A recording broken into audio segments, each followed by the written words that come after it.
introduction to this audience, but Sam started his career in business as a director of management for Graco, director of marketing for Graco. Then, as you know, he served 18 years as a state representative. During that time, Sam was a leader for the Conservative Caucus. He consistently stood on constitutional principles of freedom and traditional values that we all hold dear. And I will not take any more of your time, but suffice it to say that there are few candidates out there that I can give 110% of my support to, and Sam is one of them. So, Sam?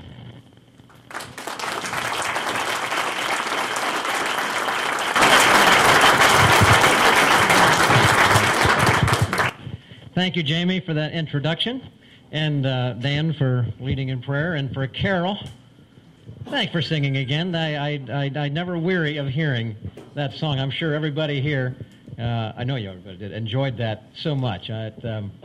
Not just the song, but the way Carol sings it, and she has now sung a number of things for me, and other folks are getting to find out what kind of a secret is kind of hidden in there, because when you look at her, you say, is she going to sing? When she opens her mouth, it really comes out, she sings. And that's a great thing. So I appreciate you all being here tonight. This is really a good crowd. And I hope that by the time we leave, you'll know a little bit better about who I am and what I think and how I think. That's going to be my intent in this first little bit, to kind of go through some things, to give you an idea about how I will approach effectively what I'll do if sent to Washington, and then we can go to some question and answers at the end. So that always is an interesting time, but a valuable time, and a time that I enjoy. I just got off the telephone, off of a radio interview from 6:30 until 7 with a national talk show program with Stan Solomon. You may or may not. You can Google that and bring that up. It's across the country, but.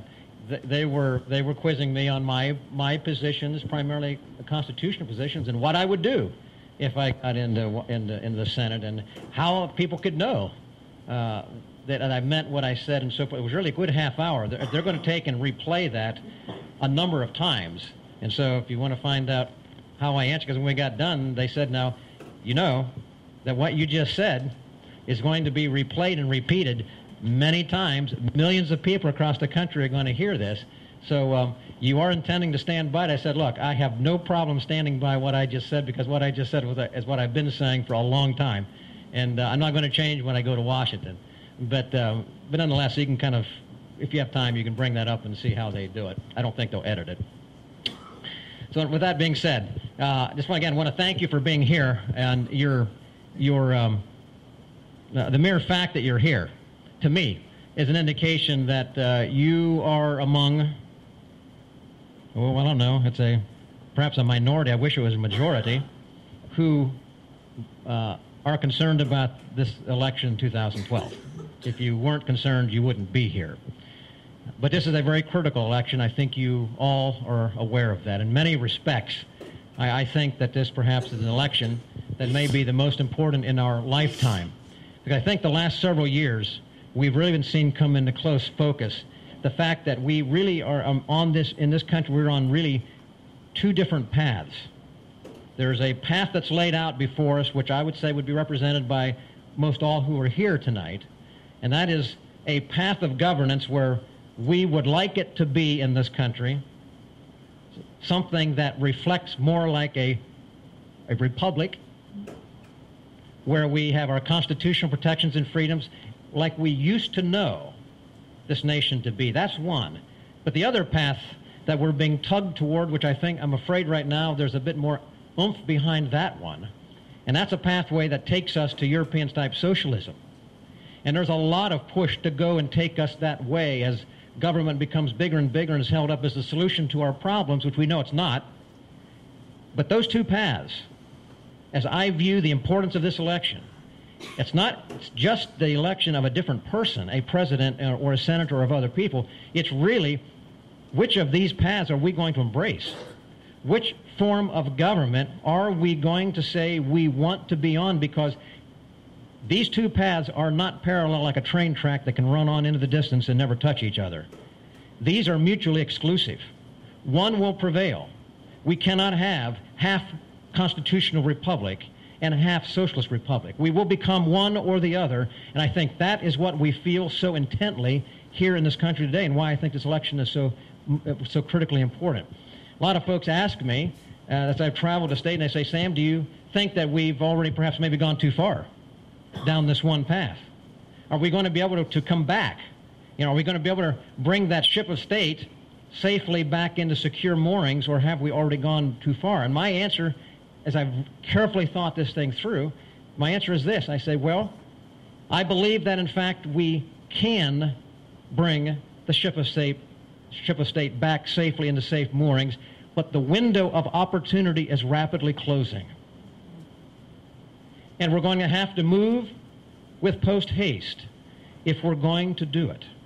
But I believe that it can be done. It's almost like if you're lost at sea and you're a sailor on the ship and you are away from the ground, from the land, and you want to get back, what is the one thing you really hope that you have on board, particularly if you're a passenger along for the ride? What do you hope that captain has? You hope he has a compass. And you hope he knows how to use it.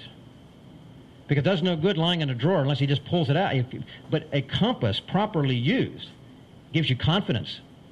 It gives you direction. It gives you hope. And it gives you assurance that you will make it back to land. Well, in this nation, our compass, our political compass, is the Constitution.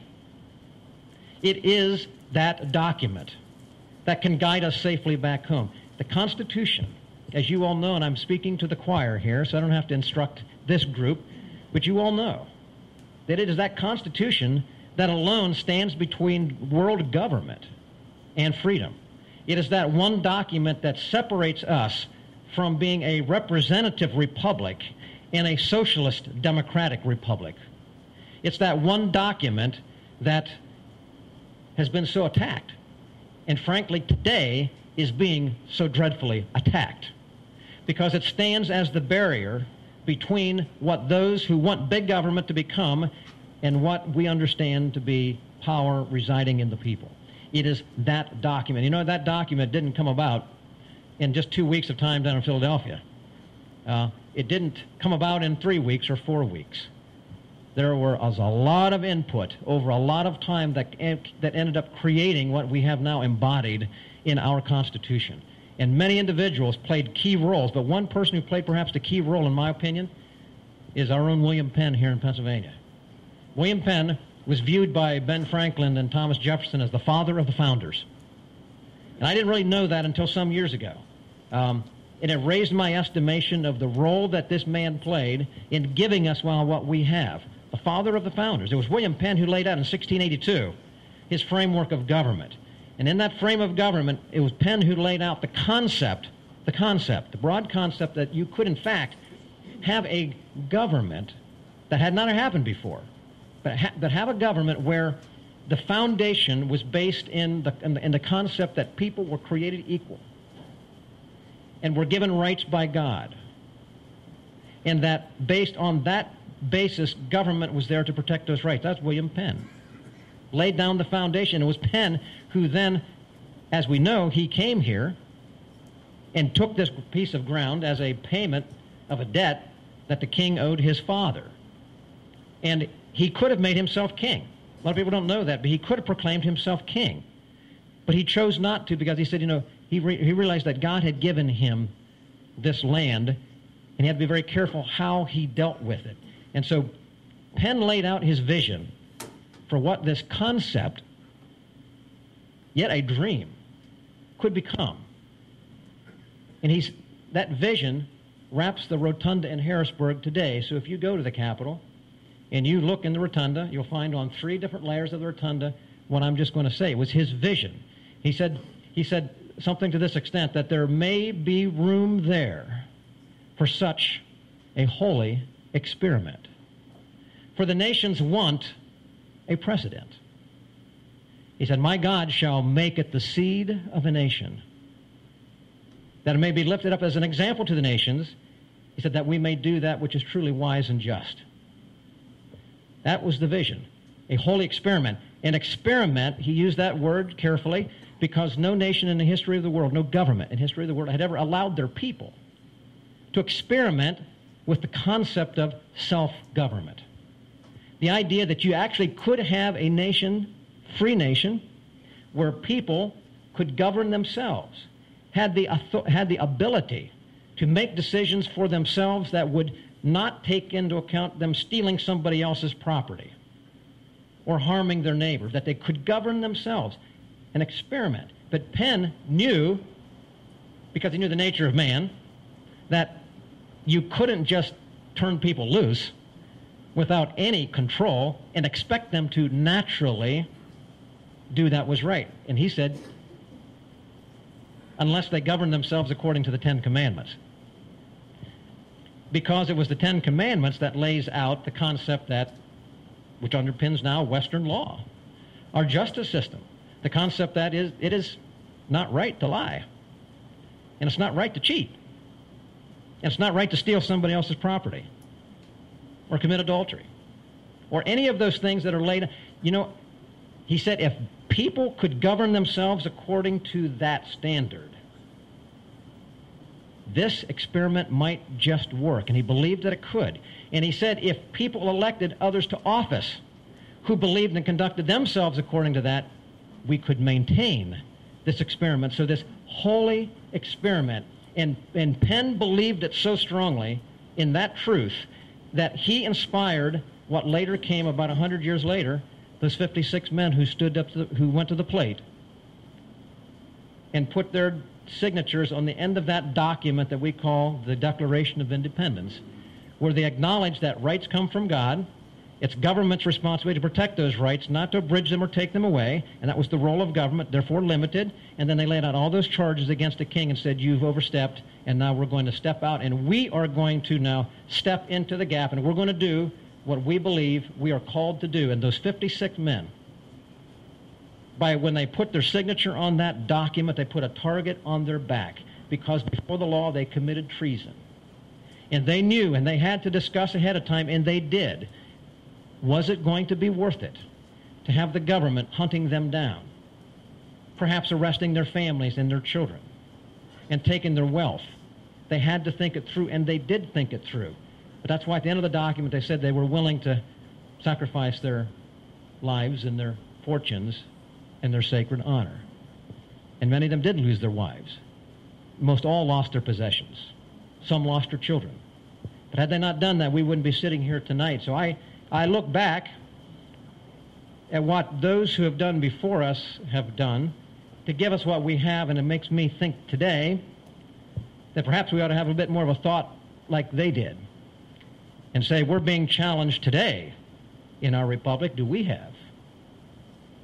have even an ounce of the commitment that they exhibited?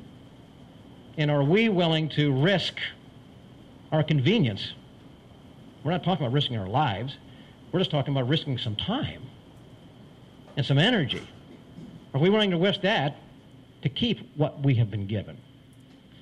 Well, it is my sense that as I consider that, I ask the question, is it perhaps the reason that we are so challenged today in this country with that one path seemingly so aggressively put out before us? Is it perhaps that that's the reason that we are having this as such a challenge, is that we've not had enough leaders who've been in office, who've had that same shared conviction and courage with the desire to act upon it, that perhaps that's why the ship of state is floundering, and we are not going up right now, we're going down unless we can turn it around. My interest, I think that is a lot of the reason why we are facing the dilemma that we are right now. You know, here it is, now brings us to this election. We have an important election in 2 weeks, and then an important election in the end of this year, and general election. How do we know who to vote for? Obviously, we had one more drop out of the presidential election today, so that's going to be one less choice we'll have. But the question is, how do you choose? How do you know who to choose? When so many stand up and say the right thing. That's one of the questions they asked me on that radio program just a little bit ago. People talk a good line, they say. But how do we know what they're going to do when they get there? And unfortunately, so many, when they go into office, they make promises and pledges because it's easy to say what people want to hear. And I've seen too many who will go into a group like this who we know is constitutional, and they'll say code words. And then they'll go right down the road to the next position, and they'll say just the opposite of what they want to hear. I see it too often. In my 18 years in the House, I've seen many, many individuals come into office making good statements on the way in, and then in a matter of 6 months or a year, when confronted with pretty strong special interest or party politics that tells you, you had better go along with what we want, or else, that they roll and they stumble, and pretty soon they're telling you why they couldn't do what they said they were going to do. It happens more often than not. How do we know what to do and how to pick and how to choose?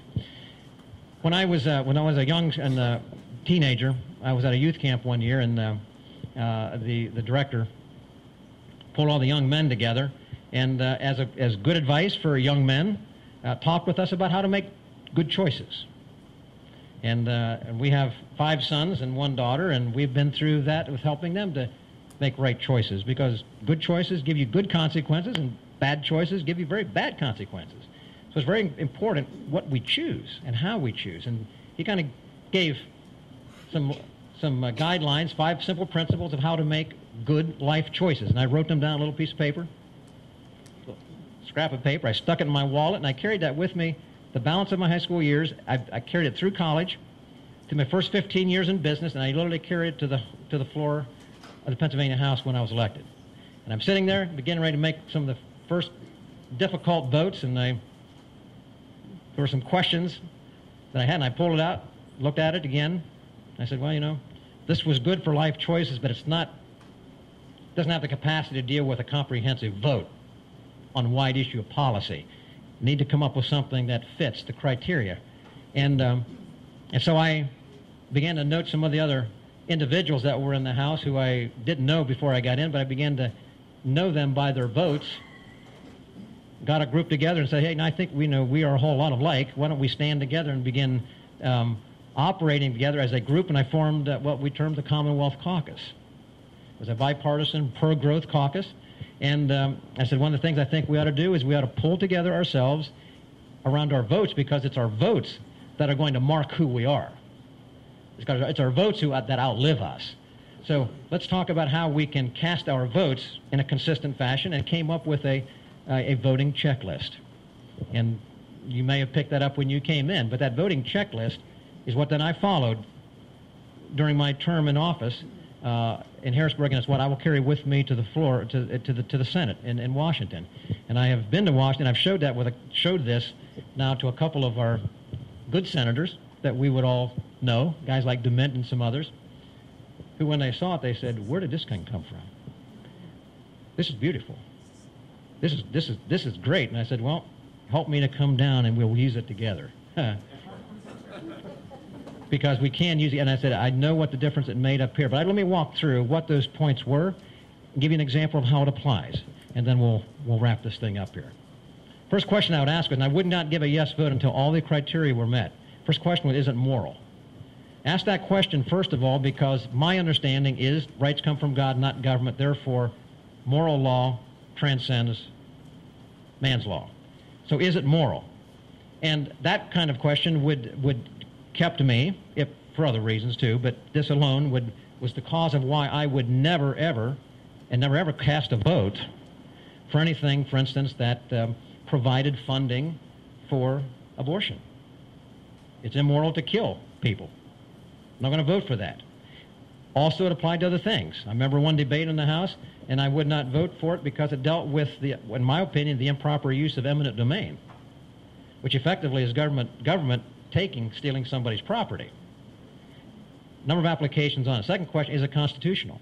Now, that's when we all put our hand up and take an oath, and really, if every member really truly followed their oath, You probably wouldn't need the rest of the things, but we found that these other questions helped to flesh out all of it. And I tell you right now, there are many, many, many, many votes in the legislature here and repeatedly in Washington. In my opinion, votes are made unconstitutionally and a violating of the oath regularly. For instance, if I were there and when I was in the House here, I never voted and I will never vote for any compromise on anything such as, for instance, the First Amendment, free speech. There's that internet bill, control bill in Washington going through recently. Okay, that would have been a tremendous infringement of the First Amendment right. Second Amendment, right to keep and bear arms, not to be questioned. Even to the extent of, I will not vote, and I opposed efforts here, small matters such as, putting serial numbers on casings. You say, well, what difference does that make? Well, it makes a huge difference on tracking and who's doing what. It's not to be questioned. You don't tamper with it. If I had been in Washington, I would have voted against such bills as the Patriot Act because it had unconstitutional provisions for surveillance and all within it. National Defense Authorization Act, December 31st, signed by the President. Most of the bill was good. Had a provision in there relative to detentions, though, that were not constitutional. It is not. I would have voted against it because of that provision. And a host of other things that could fall in that category. Had I been there years ago, I would not have voted for the creation of the Department of Energy or the Department of Education because neither one are authorized under the Constitution. So the application of that, is it constitutional, is very, very broad. Next question, is it in the best interest? No, I'm jumping ahead. For those of you who are looking, I may pick it out of order here. Does it strengthen and preserve individual freedom or strengthen government control? Now that one is there because my understanding and my belief is that when I cast a vote and I take an oath, my oath is to defend the freedoms enumerated in the Constitution. And if the result of the law is a consolidation of power with government at the inappropriate expense of individual freedom, then I violated my oath. And far too many times there are laws that are passed that do nothing more than consolidate governmental power at the expense of individual freedom. Is it in the best interest? Does it preserve and strengthen the traditional family? Now that one's important for a lot of reasons. It is my belief, I think it's our founders' belief clearly, that the traditional family, father, mother, children, is the building block and the bedrock of a solid community and therefore a solid nation. You weaken that construct, you will weaken the nation. So therefore, when I was in the House in Harrisburg, I stood and I debated the Defense of Marriage Act and for why we should not change the construct of marriage. But it carries more than this beyond that. There are elements, for instance, in welfare law today that have policies in place that actually reward and encourage unwed mothers from marrying the fathers of their children, assuring, therefore, that you have split families. And you split your families, you encourage poverty. The greatest indicator of poverty is single-family homes. You put the father in the home, you will correct almost all of those problems. So that issue, that provision, covers a number of different things. There's a number of aspects. Even certain taxation things in the past I voted against because it was weakening, it would weaken the family. So that's broad. Another question, is it in the best interest of the general public or only a special interest? Now that is key, particularly when you see what's happening under this administration in Washington. In the past here in Pennsylvania, it could have been, and it did, and I did vote against these kinds of things. For instance, that took taxpayers' dollars to subsidize building of civic centers and arenas. They say, what's wrong with them? Well, nothing. I like going to arenas. I like civic centers. But is that an appropriate thing to use taxpayer dollars for when it's a private sector activity? In Washington, we see it developed greatly when the concept of picking winners and losers and redistributing wealth is the mantra under this administration. So therefore, I would have opposed in Washington and opposed anything like this. Bailouts of General Motors, a picking of a winner. I oppose subsidies for such things as windmills, and solar panels, and ethanol production. I have nothing against solar panels. I've installed them in the past. And I have nothing against wind generation for power. I don't have nothing against, or ethanol as far as that goes. I have no problem. The problem is it's not government's responsibility or authority to take our collective dollars and a few select people make a determination of which sector in the industry, which part of the free enterprise system we want to succeed, and therefore of necessity, which ones are going to fail. That's not the responsibility of government. The responsibility of government is to make sure that there's a level playing field so that no matter who we are, where we are, what color we are, what age we are, what gender we are, the acts that we're not impeded by the law in our effort to go forward. If we believe in the free enterprise system, let's believe in it. And I do, and it will work. Stay out of it, government. Let it happen. Now the question would be, is it necessary? There are many times that bills are put forward just for the sake of having a member be able to go back home and say they passed a bill. Really, truly. The last thing we need are any more bills. My view of limited government is limited government of necessity means limited laws. Why do we need more laws? My goal has never been in office to walk back home with the goal of having 10 bills passed or 15 bills passed. It didn't fit with my criteria of limited government. We don't need it. It's not necessary. Now the question would be, is it an effective and efficient way to do it? Now this one didn't often cause a no vote for me, but sometimes it did. And that is, many times bills are introduced as a reaction to something that happened. Thrown together quickly, not written well, not understood well, therefore subject to lawsuits down the road, subject to all kinds of things. And take Obamacare as an example. I would have voted against that for a lot of reasons. Unconstitutional, not necessary, could be immoral because of abortion funding within it. But certainly, like Nancy Pelosi said, we're going to have to pass it before we can read it. That provision, had I been there, would have been one more reason why I could not have voted for any such piece of legislation.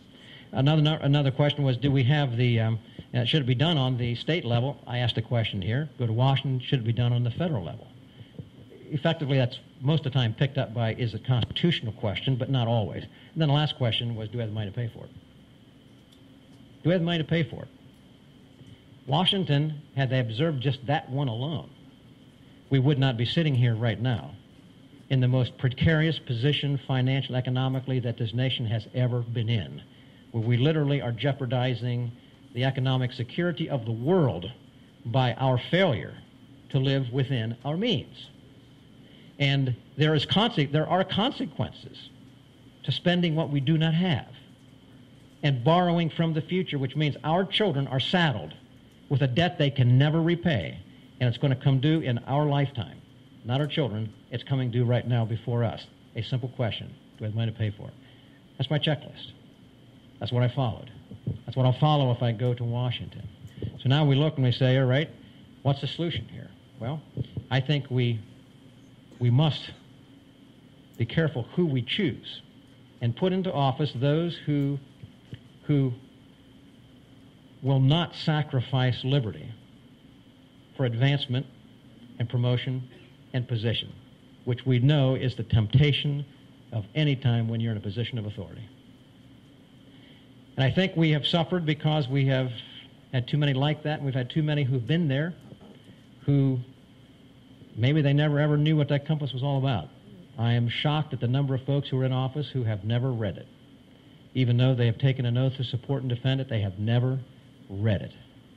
And even if they've read it, I find that they don't understand it.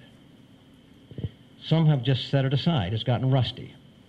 Others, I think, have purposely put it aside because it, frankly, is restricting. The Constitution is restricting. That's the purpose for it, to keep us in line with where we're supposed to be. But the failure to do that, we've given away a lot of what we hold dear. It was Franklin, and with this I close, it was Franklin that after the signing of the Declaration of the Constitution in Philadelphia, walked out into the square, and you all know what I'm going to say probably, approached by the woman who said, "Dr. Franklin, what is it that just happened in there?" And he said, "We've just given you a republic.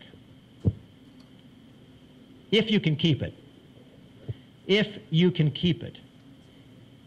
And I think it underscored the profound understanding that Franklin and the others had, because they knew what they were doing. They knew that they were carving a new path.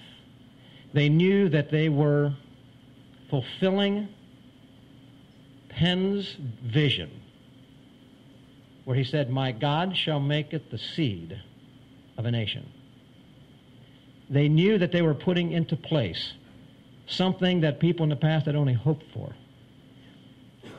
And they knew, I think, full well that freedom, as they gave us,